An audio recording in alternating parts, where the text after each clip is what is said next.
우리가 역대상을 읽으면서 절대로 지나칠 수 없는 인물이 하나 등장하게 됩니다.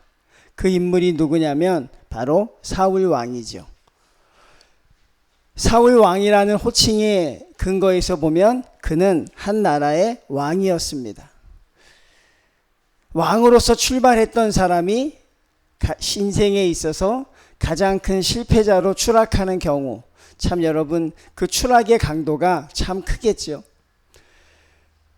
구약에서 가장 실패한 인생을 꼽으라고 한다면 아마 사울 왕이 손에 꼽힐 것입니다.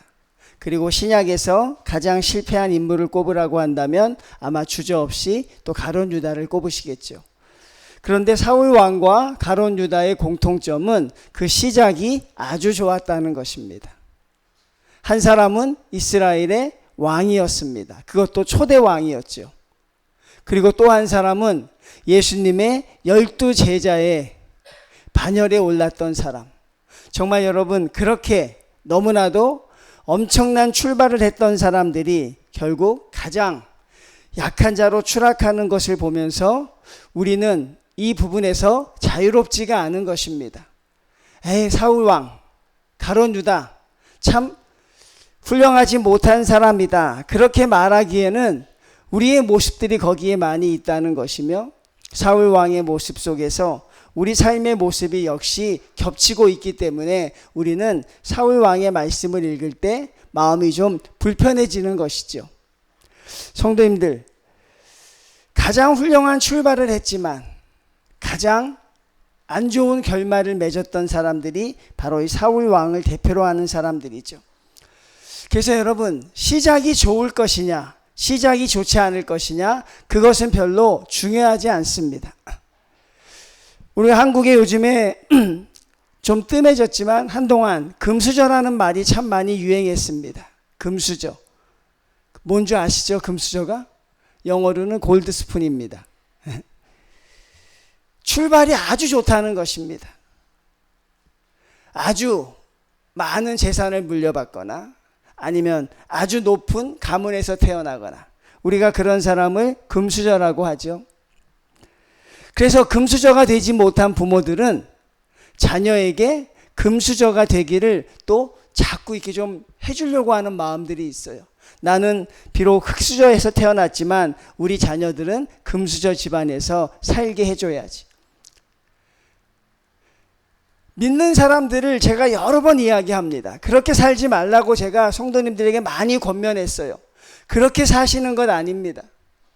하나님을 믿는 사람이 금수저가 어디 있고 은수저가 어디 있습니까? 만약에 그걸 믿는다고 한다면 하나님에 대한 믿음이 송두리째 부정되는 것이죠. 그런데도 우리 믿는 부모님들이 그 자식에게 좋은 걸 주기 위해서 그렇게 노력을 하더라고요. 제가 우리 권사님들 많이 모아놓고 몇 번을 이야기해도 말씀할 땐 아멘 아멘 하는데 삶에 돌아서면 또 안 그래요. 아이고 우리 새끼 하나 더 줘야지. 내가 살고 있는 집 이거 아껴서 아이에게 물려줘야지. 여러분, 시작이 좋으면 뭐합니까? 끝이 안 좋을 수 있다는 사실을 왜 모르냐 하는 것이죠. 사울의 시작은 좋았지만 그 끝이 좋지 않았던 것은 무엇입니까? 바로 하나님을 버렸기 때문이에요. 그런데 오늘날 이 세상을 살아가는 성도들이 많이 깨어지고 많이 변화가 되었지만 유독 되지 않는 것이 뭐냐면 이 자녀에 대한 사랑이죠. 자녀에게 조금 더 좋은 조건을 주기 위한 부모님들이 끊임없이 노력을 하는 것입니다. 그런데 여러분, 그거는 분명히 잘못된 것이죠. 오히려 좋은 출발이 자녀들에게 수렁의 길로 빠지는 길이 될 수도 있다는 것을 깨달으셔야 합니다. 부모님들은 부모님 인생을 사십시오. 여러분들 먹고 싶은 거, 여러분들 다니고 싶은 거 다 다니십시오. 여러분 배우고 싶은 거 있으면 배우시고, 살던 집도 처분해서 여러분 마음대로 쓰셔도 돼요. 근데 그 집 하나 물려주려고 아주 애쓰는 우리 어르신들이 참 많다 그랬잖아요. 결국 우리는 하나님을 믿는 사람이기 때문에 그 시작도 하나님이 하시면 끝도 하나님이 하신다는 것을 여러분 꼭 깨우쳐셔야 합니다. 자녀에게 물려줘야 할 것은 무엇입니까? 변함없는 하나님 한 분만 물려주면 되는 것입니다. 하나님을 향한 신앙, 그분을 향한 신실한 믿음, 그것만 자녀에게 주면 그 자녀는 결코 망하지 않습니다. 결코 멸망하지 않습니다. 그러니 여러분은 제발 그런 사람이 되십시오. 사울 왕은 우리에게 그런 개념을 준 사람이에요. 얼마나 훌륭하게 출발했습니까? 왕의 자리에서 모든 걸 갖추었던 사람이 사울 왕이에요. 키도 다른 사람들보다 어깨 하나가 더 있었고, 얼굴은 이스라엘 백성 중에서 제일 잘생겼었고, 이렇게 성경은 항상 키와 그 얼굴을 이야기를 참 많이 하는 것 같아요. 성경이 굉장히 외모 지상주의적인 것 같아요. 항상 키와 얼굴을 이야기합니다. 모세도 아주 이뻤더라. 다윗도 심히 준수하였더라.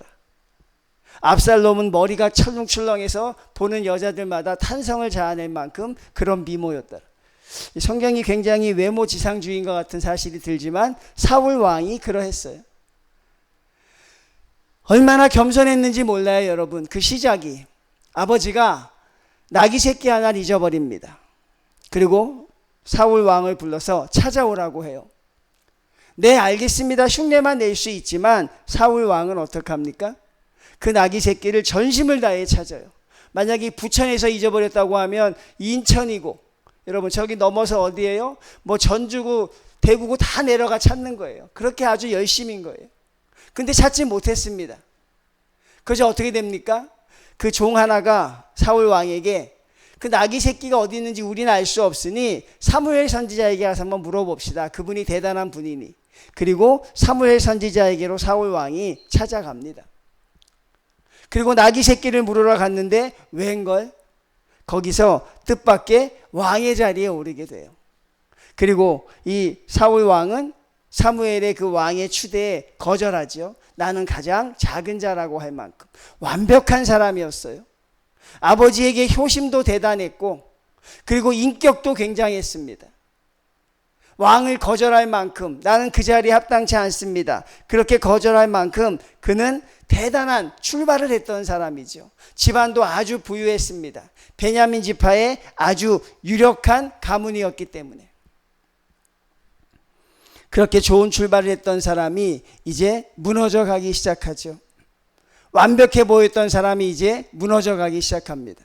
제가 여러분들에게 요즘에 열왕기상을 강해해 드리면서 솔로몬을 같이 강해한 적이 있습니다.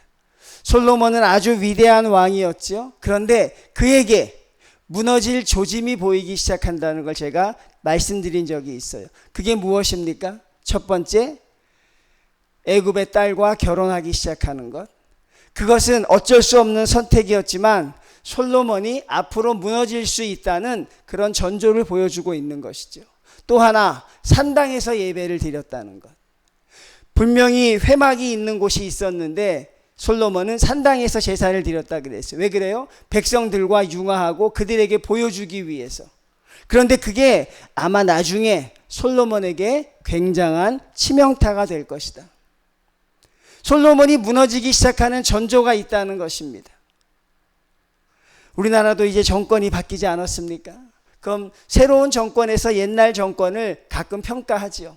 평가하면 어느 점이 이제 서서히 정권이 조금 약해지기 시작하는 지점이라는 것을 찾아내기 시작하죠.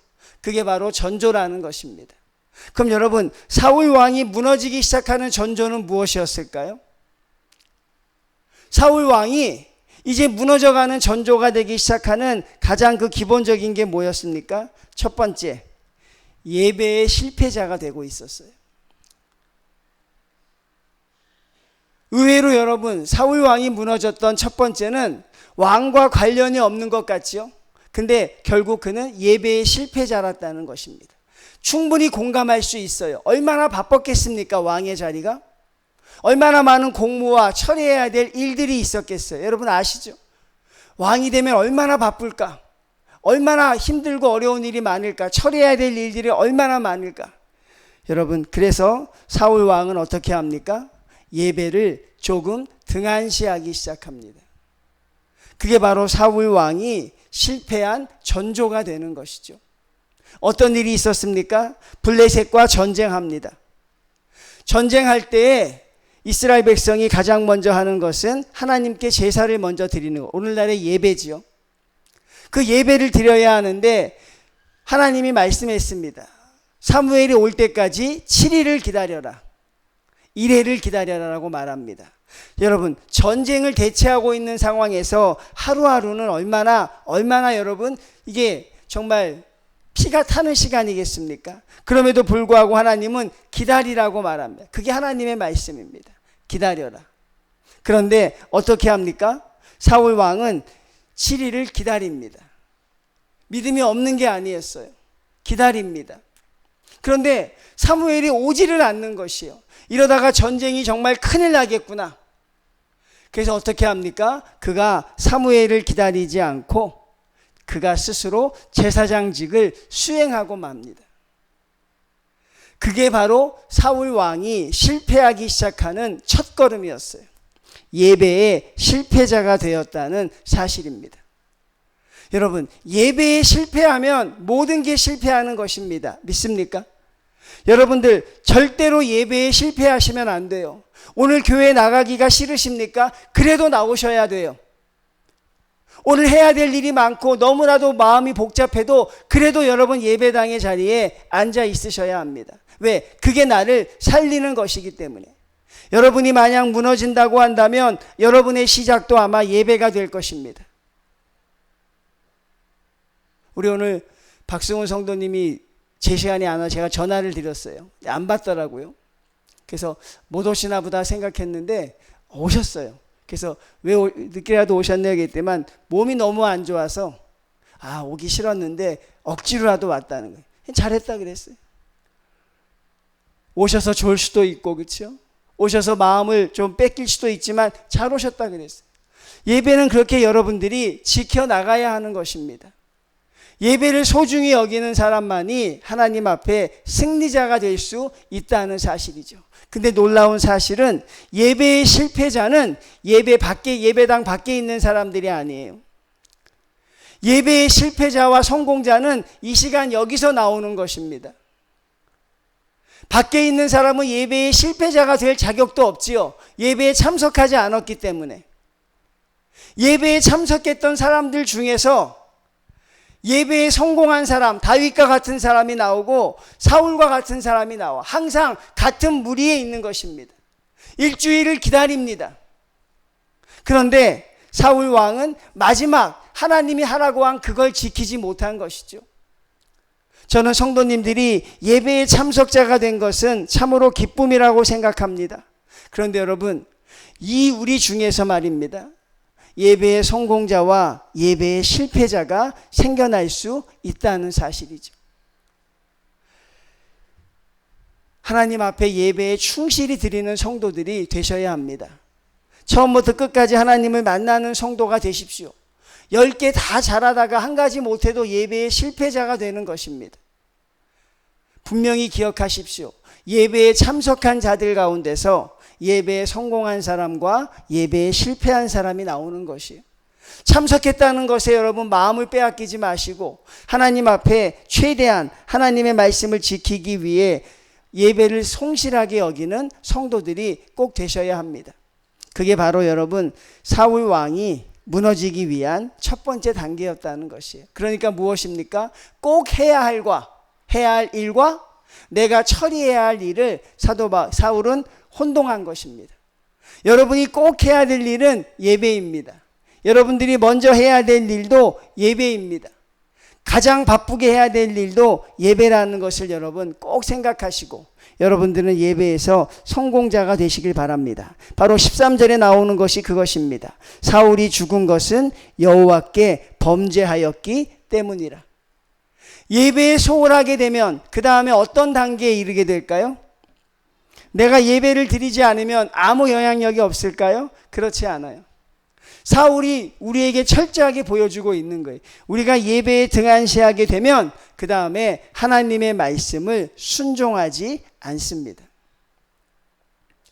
예배에 온전히 집중하지 않은 사람은 자기 소견에 옳은 대로 행하는 것이에요. 오늘 제가 제목을 뭐라고 했습니까? 깨어있지 않으면 변할 수 없다. 여러분, 우리가 얼마 전에 그거 같이 말씀 나누지 않았습니까, 여러분? 사사기 말씀을 나누었죠. 사사기에서 기억하십니까? 이 베냐민 지파가 어떤 일을 합니까? 레위인의 첩을 강간하여 죽입니다. 있을 수 없는 일이죠. 베냐민 지파 사람들이 했던 일입니다. 자기 지역에 찾아온 레위인의 첩을 강간하여 그들이 죽입니다. 그리고 그 죄를 물었을 때 우리는 잘못한 게 없다고 하며 오히려 이스라엘 다른 지파와 전쟁을 벌였던 것 그때 기억하시죠? 그게 바로 이 베냐민 지파가 했던 일입니다. 그리고 베냐민 지파의 마지막에 뭐라고 했습니까? 자기 소견에 옳은 대로 행하였다고 했습니다. 여러분, 그 민족의 흐름, 그 선배의 흐름이 그대로 베냐민 지파에 내려오고 있는 것이에요. 사울 왕이 깨어 있을 때에는 하나님 앞에 가장 겸손한 자의 자리에 설 수 있었지만 그는 깨어 있지 않을 때는 무엇입니까? 자기 민족 베냐민 지파의 흐름 그대로 자기 소견에 옳은 대로 행하게 된 것이에요. 자기 소견에 옳은 대로 행하게 된 첫 번째가 무엇입니까? 바로 예배에 실패한 것입니다. 예배에 실패하고 나니까 그 다음에 순종할 수 없어요. 하나님의 말씀에.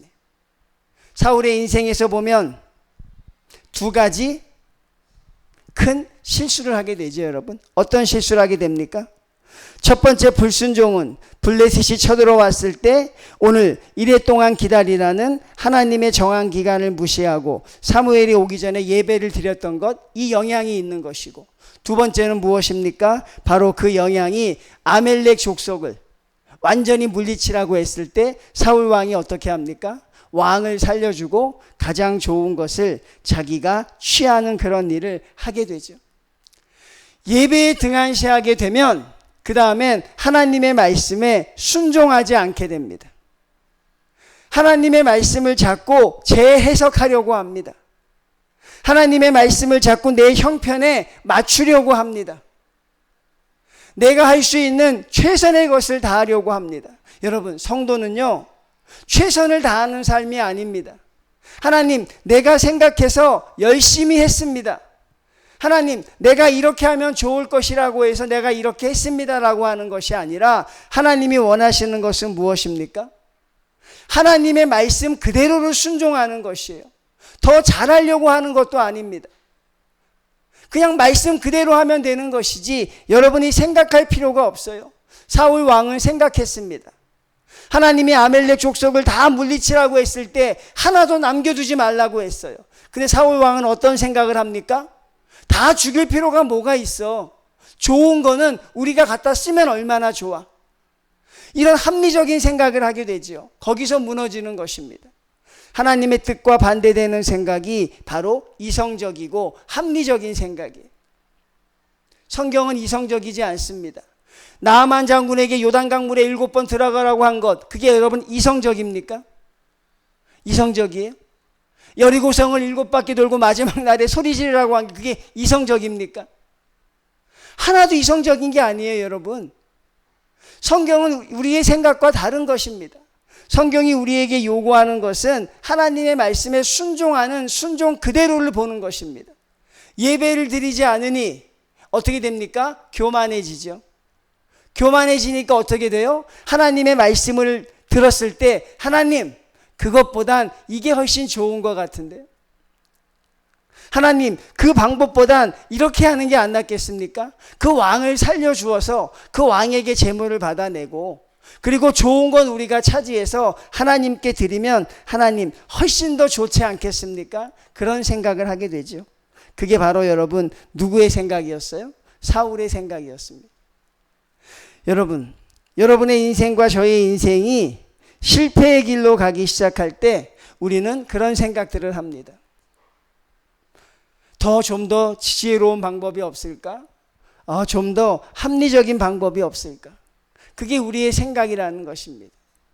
여러분, 거기서 우리가 깨어있지 않으면 변화할 수 없는 그런 성도가 된다는 것을 여러분들이 꼭 기억하셨으면 좋겠어요. 여러분, 여러분의 본성에 우리가 충실하다 보면 우리는 하나님의 말씀을 어기는 자가 되는데, 놀랍게도 성도의 실패의 첫걸음은 예배의 실패로 나타나더라. 그게 여러분 우리에게 주는 교훈이 얼마나 큰지 몰라요. 예배의 실패로 나타납니다. 7일간을 기다렸으니 사무엘 선지자가 올 때만큼 한 것이 아니겠느냐고 생각하며 제사장직을 침해했던 그 사울 왕의 형편이 이해가 되지만 그것은 하나님의 말씀을 순종한 것은 아니라는 것을 우리가 기억해야 합니다. 그가 여호와의 말씀을 지키지 아니하고, 그리고 여러분 가장 결정적인 걸 하게 돼요. 하나님의 성도로서 하지 말아야 할 일을 이 사울 왕이 하게 되죠. 어떤 일을 하게 됩니까? 신접한 자와 접촉을 합니다. 하나님의 말씀을 구하지 않으니 하나님이 사울 왕에게 응답하지 않습니다. 생각해 보십시오. 예배에 실패하고 하나님의 말씀에 순종하지 않는 사울 왕에게 하나님이 어떤 모습으로도 나타나지 않아요. 말씀도 안 들려주시고 환상도 안 보여주시고 꿈으로도 나타나지 않습니다. 사울 왕이 답답해지기 시작합니다. 나에게 응답하셨던 하나님의 응답이 나에게 나타나지 않을 때 사울 왕이 답답해합니다. 그럴 때 어떻게 하면 됩니까? 무릎 꿇고 회개하면 되는데 성경에 보면 사울 왕이 회개했다고 한 기록이 없어요. 사울 왕이 하나님 앞에 무릎 꿇고 회개했다고 말한 고백이 없습니다. 형식적인 회개의 고백은 한두 번 찾아볼 수 있는데 하나님 앞에 회개하지 않고 나갑니다. 그러니까 어떻게 합니까? 하나님이 응답하지 않으니까 사울 왕이 또 다른 응답법을 찾아요. 있을 수 없는 일을 행하죠. 누구를 찾아갑니까? 바로 신접한 여인을 찾아가죠. 사울 왕은 그동안 하나님의 말씀을 많이 어겼지만 그래도 지킬 건 지킬 수 있는 사람이었거든요. 그런데 그가 완전히 무너지기 시작하죠. 그래서 여러분, 신접한 여인을 찾아가서 그 신접한 여인에게 묻습니다. 이 블레셋과의 전쟁에서 누가 이길 것이냐? 여러분, 하나님께 구하던 것 이제 누구에게 구하는 것입니까? 이방 신에게 구하고 있는 것입니다. 사울 왕이 이렇게 무너질 수 있었던 첫 번째도 여러분 잊지 마십시오. 바로 예배의 실패자였기 때문에 그렇습니다. 하나님이 사울 왕을 버리기 시작합니다. 하나님은 사울 왕을요 40년간 왕위의 자리에 올려놓습니다. 그리고 그가 돌아올 기회를 제공하죠. 근데 사울 왕은 그렇게 하지 않습니다. 하나님의 성령이 떠나십니다. 사무엘상에 보면 하나님의 성령이 떠난 자리에 누가 들어온다 그래요? 악한 영이 들어오는 것입니다. 하나님의 성령이 떠난 자리를 무엇으로 채웁니까? 악한 영으로 채워지는 것이죠. 그게 여러분 이 사울 왕이 걸어가고 있는 몰락의 길입니다. 사울 왕이 어떻게 죽습니까, 여러분? 전쟁터에서 나가 죽습니다. 그의 세 아들이 먼저 죽습니다. 그리고 사울 왕이 어떻게 됩니까? 스스로 자결하여 죽지요. 그리고 우리가 역대상에서 보지만 그가 어떤 일을 당합니까? 그의 목이 잘리고 그의 갑옷이 벗기워서 그 다곤 신전의 전시가 되어 가장 추악한 죽음을 맞이하는 왕으로 우리 앞에 등장하게 되죠. 너무나도 안타깝지 않습니까, 성도님들?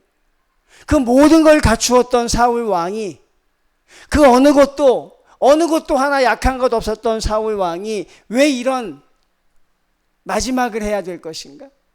왜 이런 마지막의 삶을 살아야 할 것인가? 성경은 분명히 말하고 있는 것입니다.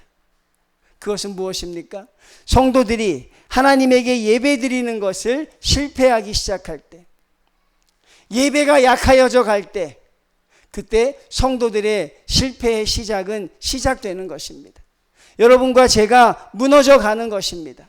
이 예배당 안에서 하나님의 말씀을 구하고 하나님의 음성을 구할 때, 여러분 사무엘처럼 다윗처럼 전심으로 그분을 만날 때 우린 하나님의 성도가 되는데, 우리가 바쁘다는 이유로 또는 내가 처리해야 된다는 이유로 하나님 앞에 예배드리는 것, 참석하는 것으로 그냥 우리가 하나님 앞에 마음을 드렸다는 이유로 그렇게 살기 시작하면 저와 여러분의 결론도 그렇다는 것입니다. 저와 여러분의 마지막도 여기서 다르지 않다는 것입니다. 14절 봅니다. 여호와께 묻지 아니하였으므로 여호와께서 그를 죽이신다. 하나님께 묻지 않으면 하나님의 백성이 아닌 것이죠. 하나님께 구하지 않으면 하나님의 자녀가 아닌 것입니다. 하나님께 구하겠다는 것은 무엇입니까? 하나님의 말씀대로 순종하겠다는 것입니다. 그 나라를 이새의 아들 다윗에게 넘겨주니라.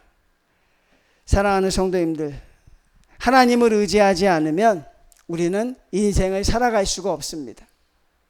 저는 여러분들이 하나님의 뜻대로 살아가는 첫걸음이 이 예배가 되기를 바란다는 것이죠. 한국교회가 코로나 때 왜 휘청거렸습니까? 바로 성도들이 예배를 등한시했기 때문에 그런 것이죠.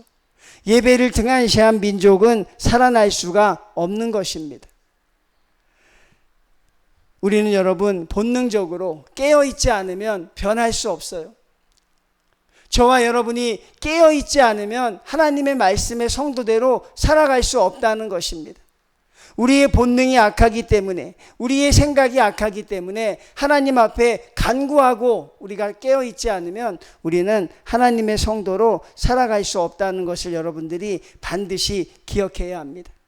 성령이 떠나가고 악령에 사로잡혀 추락하는 인생으로 사울은 그 인생을 마무리합니다. 하나님의 도우심 없이 우리는 인생에서 승리할 수 없습니다. 하나님의 영이 충만하지 않고 성공적인 신앙생활을 누릴 수가 없다는 사실입니다. 여러분 꼭 기억하십시오. 하나님 앞에 드려지는 이 예배가 우리를 살린다는 것입니다. 이 한 시간이 여러분의 인생을 살리는 것인데, 우리 중에 예배에 실패자가 나올까봐 그게 두려운 것이죠. 자기 생각이 사로잡혀서 하나님의 예배 때에도 나를 온전히 내려놓지 못하는 그런 성도들이 될까봐. 그리고 여러분 예배에 실패하게 되면 그 다음에 하나님의 말씀을 순종하지 않습니다. 하나님의 말씀대로 듣지 않습니다. 그리고 어떻게 됩니까? 마지막에 결국 신접한 여인을 불러내는 그 자리에까지 추락을 하게 되는 것이죠. 오늘날 사울 왕을 보면서 제가 여러분들에게 공감하는 내용은 여기서 우리가 자유로울 수 없다는 것이죠. 사울 왕의 모습 속에서 내 모습이 보인다고 말합니다. 사울 왕의 모습 속에서 내 생각이 읽히고 있는 것입니다. 그래서 우리는 사울 왕을 사실 비난만 할 수도 없는 것이죠. 사울 왕을 비판만 할 수도 없는 것입니다. 그리고 그 결과가 너무나도 두려운 것이에요. 저는 역대상을 읽으면서 사울 왕의 마지막을 읽으면서 참 두려움을 느꼈습니다. 성도님들, 막 여러분들에게 성경을 읽어주는데 가슴이 막 두려움이 나타나기 시작하는 거예요. 하나님, 우리의 결론이 이렇게 될 수 있습니까? 하나님, 우리의 마지막이 정말 이렇게 될 수 있습니까? 나의 아들이 셋이 죽어버리고 전쟁터에서, 그것도 여러분 정말 아주 죽음을 구걸하며 스스로 자결하였던 그 왕의 모습. 여러분 결국 우리는 그 부분을 보면서 하나님의 말씀을 두려워하는 것이죠. 아, 우리도 이렇게 될 수 있다. 무섭더라고요. 여러분, 우리가 이 사실을 잊고 사는 것이죠. 왜? 사단이 잊게 합니다. 말씀을 지키지 않은 결과에 대해서 사단이 여러분을 망각하게 합니다. 바쁘게 하지요. 그걸 생각할 시간이 없어요. 아, 그런 걸 생각할 시간이 없어요. 제가 얼마나 바쁜 줄 아십니까? 제가 얼마나 분주한 줄 아십니까? 그 결과를 생각하지 않는데 한 번만 생각해 보십시오. 하나님의 말씀을 내가 무시하고 내 뜻대로 살았을 때 내 결과가 어떠할까? 하나님이 나는 특별히 사랑하시기 때문에 나는 봐주겠지. 뭐 그 정도 생각밖에 할 수 없어요. 제가 할 수 있는 최고의 생각은 그거더라고요. 아, 우리 어머니 할머니 다 교회 다니고 기도 많이 했기 때문에 그걸로 좀 봐주시겠지라는 생각밖에 할 수가 없어요. 그 결과를 우리가 마주하기가 두려운 것입니다. 그 결과를 보기가 어려운 것인데, 저도 참 보지 않으려고 애를 많이 썼는데 결국 사울 왕의 모습을 보면서 우리는 우리의 어떻게 보면 모습을 보게 되는 것이죠. 하나님, 그렇게까지 하나님이 참 사울 왕에 대해서 실망한 것이죠. 하나님이 사울 왕을 버렸다고 이야기합니다. 근데 하나님이 사울 왕을 버리기 전에 누가 먼저 버렸습니까? 사울 왕이 하나님을 먼저 버렸습니다. 이 살아가는 삶 속에서 한 번쯤은 하나님의 말씀에 순종하지 못했을 때의 결과도 여러분들이 보셔야 합니다. 늘 잘된 것만 보면 안 되겠죠. 하나님 말씀대로 살지 못했을 때 사울이 그렇게 사랑했던 세 아들을 하나님이 한 번에 데려가시고, 그리고 이스라엘의 왕의 역사에서 이방 민족의 손에 비참하게 죽는 그 모습을 우리가 목격하지 않습니까? 깨어 있어야 변합니다. 깨어 있지 않으면 변할 수 없습니다. 어떻게든 되겠지, 이렇게 살다 보면 내가 언젠가 되겠지, 안 되는 것이죠. 그리고 여러분, 우리 부모님들 자녀들에게 가장 좋은 것을 물려주는 것 또 한 번 이야기합니다. 하나님을 그들에게 물려주십시오. 그리고 하나님이 그들과 함께 할 수 있도록 여러분들 기도하고 나가시면 되는 것입니다. 그리고 여러분, 주님 앞에 오늘 우리가 이 말씀을 통해서 여러분이 삶 속에서 늘 깨어있는, 그래서 하나님이 기뻐하시는 성도로 변할 수 있는 그런 믿음의 성도들이 다 되시기를 주님의 이름으로 축원을 드립니다.